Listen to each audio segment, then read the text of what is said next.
Good afternoon, sports fans. We're back at you, the PB&Z Sports Chaos Show, your weekly sports sandwich. We are live today at our remote site at the ski chalet in Billerica called Mount Pinehurst. Anyways, Paul, a few shout-outs. First of all, I wanted to thank some of our members. Our membership's growing on our Facebook page. It's hashtag PBnZ. That's PB and the letter N, Z, Sports Chaos.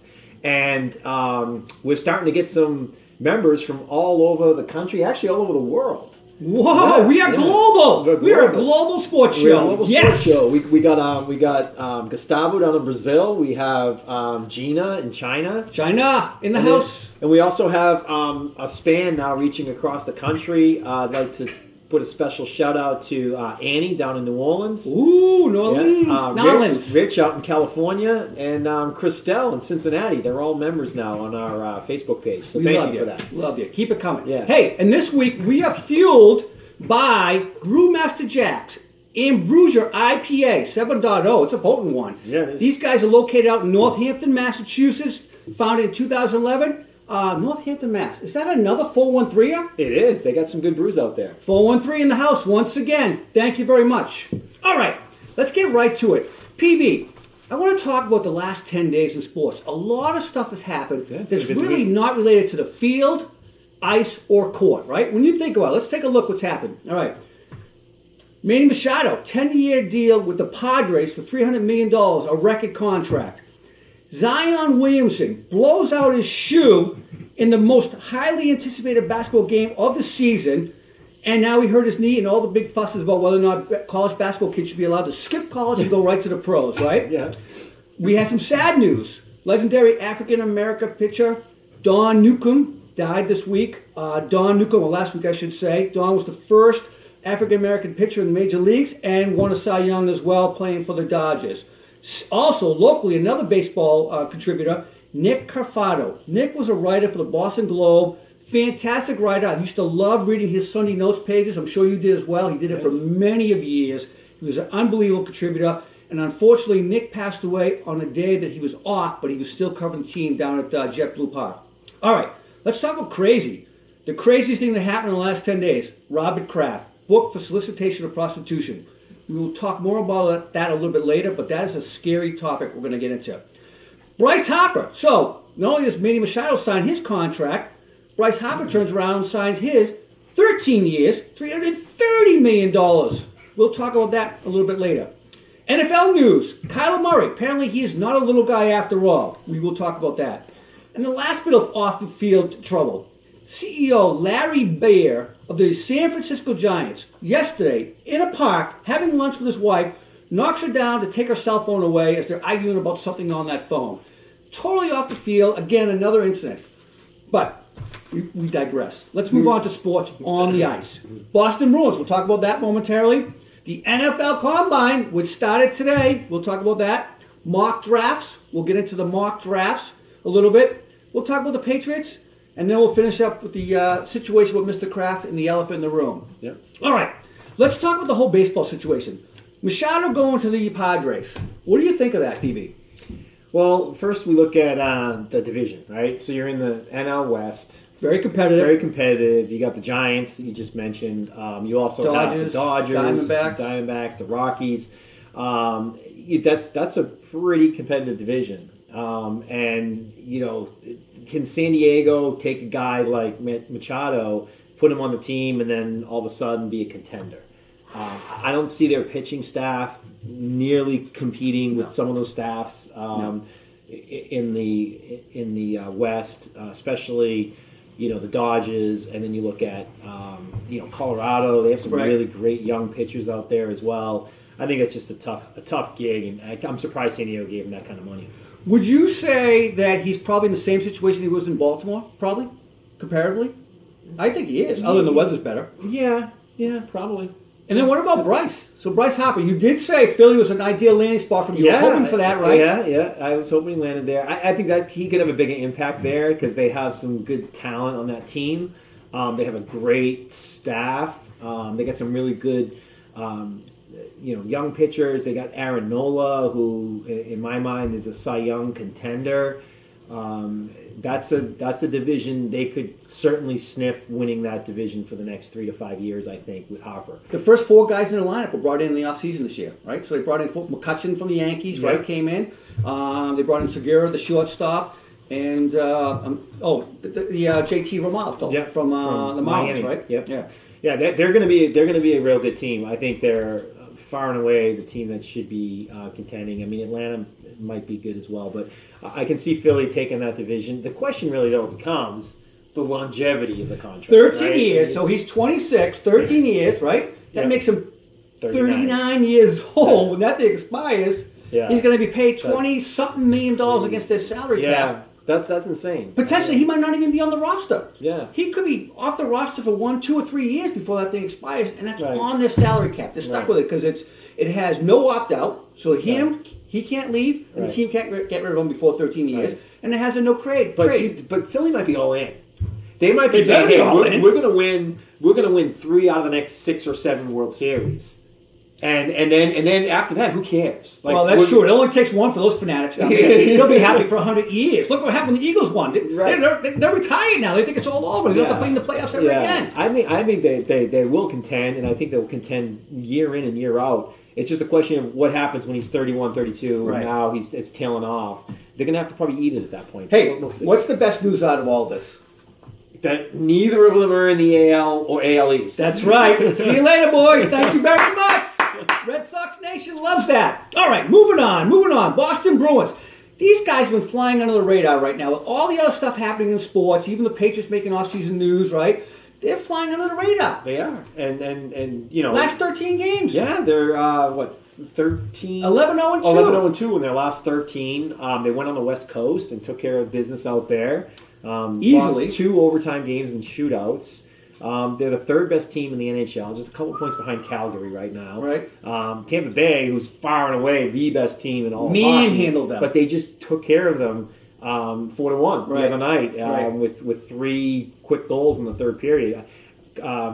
The question is, as we know, it's a reset button in the NHL when that playoff, and how deep can they really go, and what's Tuukka going to be like in the playoffs and all that. So, can they contend with Ovi and the Capitals and Sid the Kid in Pittsburgh? Yeah, if Pittsburgh even makes it in. Yeah. We'll see. Yeah. All right, moving on. It is NFL Combine time. Today was day 2, and it was quarterback day at the Combine. Quarterback day at the Combine. A lot of stuff coming out. A lot of rumors, a lot of talk. The biggest thing, of course, is we talked about earlier, Kyler Murray. He's not too short. He came in at 5'10 plus, right? So that's great. He weighed 207. He has 9.5-inch hands, which is amongst the average in the NFL right now. Yeah. So he seems to be the star. He never even showed up in the field. What else about quarterbacks? Well, exactly what he said. I mean, what just happened was he got measured. That's what he did in the Combine. They took out a rule and they measured the guy, and all of a sudden he's jumping up to number 1 overall. Kim Jones this morning reports that universally he is considered the number 1 overall pick. This guy was a mid-first rounder a week ago. And now all of a sudden everyone's saying he's number 1 overall. So is this Arizona giving this information to these reporters? Because where is that coming from? Right. And why would you, as Arizona, unless you're ploying to get people to come knocking on your door and dump their, do a, Herschel Walker type deal or something to get up to this number 1 pick? Like, are you going to, why would Arizona, A, put that out there, and B, give up on Josh Rosen. Here's what I'll say about that. Cliff Kingsbury, last year when he was coaching in the Big 12 against Oklahoma and Kyler, he was on record the week before they had played against them. He said, if I was an NFL coach and I had a number 1 pick, I would draft Kyler. And look what he's doing. He's in the position to draft Kyler right now. So you're going to chase quarterback. So you draft a quarterback number 10 overall last year. Right. Then you're going to put a deal together, get rid of him, draft a number 1 pick overall this year. And then what happens? The Browns. You're going quarterback chasing, and then what happens if he doesn't work out? You got to build your team. Then you land your ideal quarterback, and you have no offensive line and no defense to even win games. Plus, they're probably paying some dead money for those quarterbacks as well, right? It's a crazy thought, but that is the hottest rumor, right, going on right now. The other rumor is if you're going to play that game, why don't we put Oakland in that spot? There you go. Talk about that for a moment. So we've had that conversation off record. Right. So Oakland is picking at number 4. Right. They have 3 picks in the first round. They're picking at number 24. They're picking at number 27. They have a little wiggle room here. They could absolutely gamble at this point in time. They could gamble at that point in time. They could either hope they're bluffing and he falls to 4, or they can make a deal with Arizona. But they'll take a look. If you're going to give up on a Josh Rosen in 1 year, look at Derek Carr. What has Derek Carr done? He's going to his 6th season with Oakland. Right. Okay. Aside from 3 years ago when he took him to the playoffs for the first time in 14 years, one and done. Yep. Then goes 6-10 and 4-12 in the last 2 years. Like, move on from him. Gruden's come in since then. Gruden's the $100 million man there. He is. Yes, he is. And Carr has a pretty lucrative contract as well, right? Yeah. Yeah. So I mean, it's a tough one, but I can't see, this whole bidding game going on. Like, I don't know where this came out of. All of a sudden, Arizona's a clear number 1 draft pick, and to me, it's a little crazy. The other wild one I thought was you heard number 10 to the Jags, right? Well, to the Broncos. Oh, I'm sorry. Yeah. 10 Broncos. I'm sorry. 10 was the Broncos getting Locke. Drew Lock, who right now some people saying really is only a 2nd round pick. But here's the Broncos. They just made their deal for Flacco. Can't be finalized for the 13th. We realized that, but supposedly it's said, said, and done. Yeah. And they have Case Keenum on the bench, which Elway just came out yesterday and said, we want to keep Case on the bench. Yeah. Right? How do you pay all that money to those guys? It's quarterback chasing again. I mean, that's probably a classic musical quarterback team. Since Manning's been gone, we've seen all these guys come in and out, like Simeon and Osweiler and a few others there. The other kid they drafted, I can't think of him right now, but they're just... It just goes to show, and this was a story about Larry Bird a long time ago, maybe really good guys can't be a coach or general manager because they expect to be the same type of player they were. And I think Elway is chasing himself. What do you think? Yeah, it could be. I mean, they haven't made the playoffs for the last 2 years, and it's the first time I've done that in a while, I think. Right. Yeah, I'm not, I know we got some viewers out there in Denver, but I'm sorry, they're just not going down the right road if they draft a quarterback at 10. And then we heard Carolina was looking at potentially taking Kyler as well. So that's another rumor that came out. He's tagged to go to Jacksonville. And here's the Jags.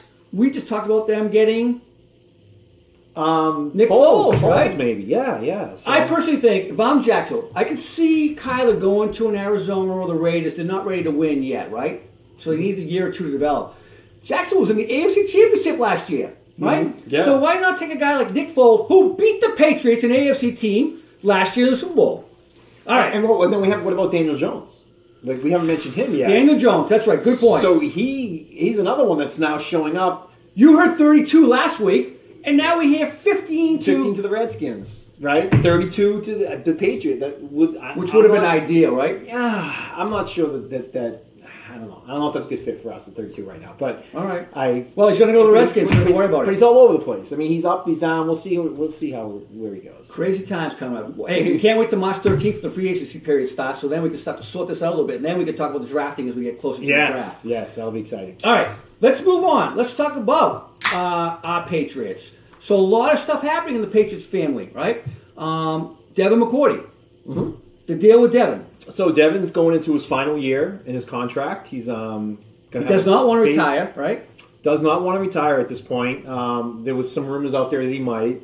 He's making $9 million base, and he's $13.5 million against the cap. Patriots probably looking to restructure that deal. How do you restructure that though? Because he's not going to play 2 years, so you can't extend him like they do all the time. Right? Yeah, right. So maybe just they got to do something. I mean, he's not going to stay there if they don't figure out a way to keep him paid and keep him on the roster. So let me ask you this question. So with that, right? Think about it. He's the brains on the field from the secondary side of the field, right? Yeah.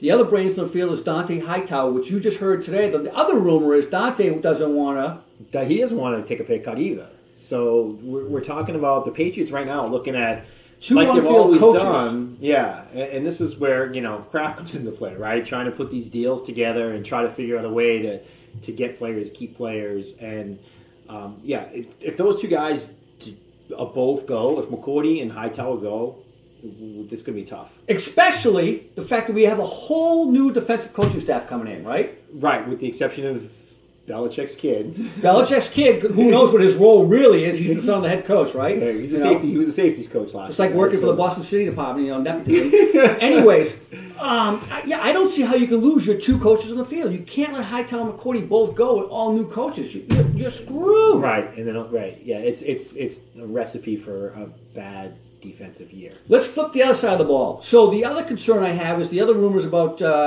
Trent Brown, the big 6'8" monster left tackle who had a really good year. He came in with a lot of baggage. He was a top round, number one draft pick for the Cleveland Browns a few years back.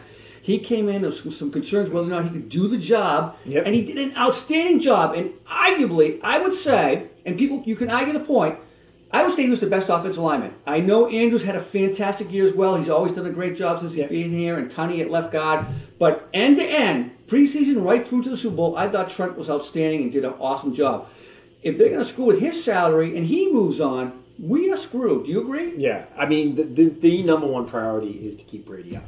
Yeah, you got it. He's 41 years old. He's 40. He'll be 42 when he starts next year. 42. I mean, he can only take so many hits. He only went on so many times. Right. This year they did a decent job of it. Last year, different story. This year was pretty good. So as long as they focus on that, they can run their offense. And if their offense is running and clicking, their defense can afford to be, a top 10, maybe middle top of the similar to this year, right? They really weren't outstanding until they got to the playoffs, right? Right, they've been a bend no break type defense. Yep. They're always good on points allowed, but not so much on yards allowed type of thing. So I mean, if they play that same philosophy on defense and then just turn it up a notch when they need to, like they did this year against the Chiefs in the first half and against the Rams, then they're in line to win another Super Bowl. But I'm still nervous about those changes. If you have no Hightower, no McCourty, no Brown, that's going to be a tough road. Yeah. That's tough. So here's another one on the offensive side. Another item that came out today in the news: Dwayne Allen was released by the Pats. We're down to just two tight ends: Gronk, who supposedly could retire, and McAllister. I would say that probably now they know that Gronk's not retiring by this news. Do you agree? There's got to be some insight there. I do agree that they may know something to just go ahead and release Allen without knowing otherwise. I mean, there's some good tight ends in the draft. A kid that had an outstanding day today, speed-wise, was Noah Fant, right? Noah Fant, yeah. He ran a 4.51 40. Wide receiver speed. That's wide receiver speed. So do you look at someone like him to pair with a Gronk? Well, I'll say this to you, Paul. Who does he remind you of? You think about a 4'5", sleek receiver, lean type of guy, not really a blocker, but kind of plays an ace-back role. That's Hernandez. That's the late Aaron Hernandez. Right? You could say that's the same kind of athletic tight end that he would represent. And the offense, when he was there, paired with Gronk, was unbelievable, right? Yeah, that could be. That would be huge. Not with his off-field characteristics, though. We don't want the same thing happening there again. Not right? at all. Not at all. No. All right. Moving on. Let's talk about the elephant in the room. Yes. Mr. Kraft. Yes. Robert Kraft. Unfortunate news that came out a week ago Friday. I will tell you this. I know you were vacationing down in Mexico on a beach someplace when the news came out. You may not have heard it right away. I happened to be doing a phone interview at the time. When I saw it in the background, I had a TV going, and I totally froze and stopped my phone interview to listen to what was going on. I was shocked by this. What did you think when you heard about it? Yeah, well, I heard about it from a text from you. Right. And I was on the beach and I had access to Wi-Fi, so I was able to go in and start researching and look at some of the stories that were out. And what's your thoughts?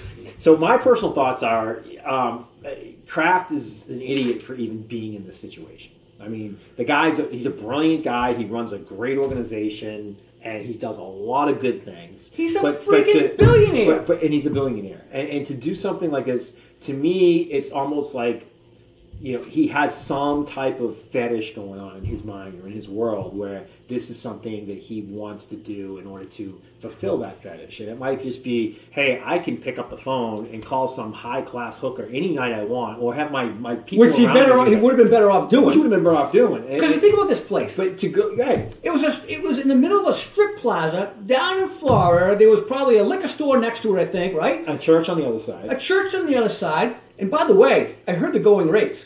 $59 for the first half an hour, $79 for an hour.